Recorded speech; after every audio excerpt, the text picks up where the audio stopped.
Chapter 5, Mishnah 9. The chapter concludes with a number of other laws regarding truma that became mixed into chulin. The Mishnah begins with a discussion concerning grain that is ground into flour. When wheat is ground into flour, the volume of the flour may be more or less than it was before, depending on its quality. If it is high-quality grain, the volume will be more. If it is low quality, the volume will be less. We now turn to the words of the Mishnah.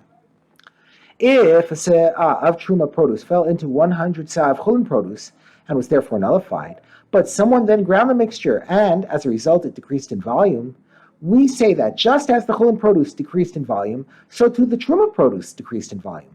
That is, we may assume that the chulin and truma were of equal quality, and both decreased in volume equally. Therefore, the mixture remains permitted to a non-Kohen, because there is still 100 times more chulin than truma. If a se'ah of truma fell into less than 100 se'ah of chulin, and the entire mixture was therefore forbidden as meduma, but someone then ground the mixture, and as a result it increased in volume, we say that just as the chulin flour became greater in volume, so too the truma flour became increased in volume, and therefore the mixture is still prohibited, because the chulin is still less than 100 times the truma.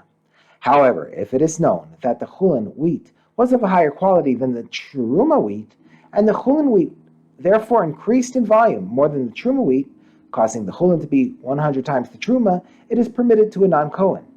It is prohibited to nullify truma with chulin.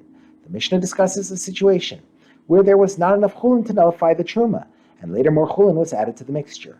If a se'ah of truma produce fell into less than 100 se'ah of chulin produce, and afterwards chulin fell there into the mixture, bringing the total amount of chulin to 100 se'ah, the law is that if the chulin fell in by mistake, it is permitted to a non-Kohen. Since there is now enough chulin to nullify the truma, the mixture may be eaten after a se'ah of produce which is given to the Kohen is removed. Although it is forbidden to add to a mixture in order to nullify it, if it was done by mistake, the mixture does not remain prohibited. But if it was done on purpose, it is prohibited to a non-Kohen.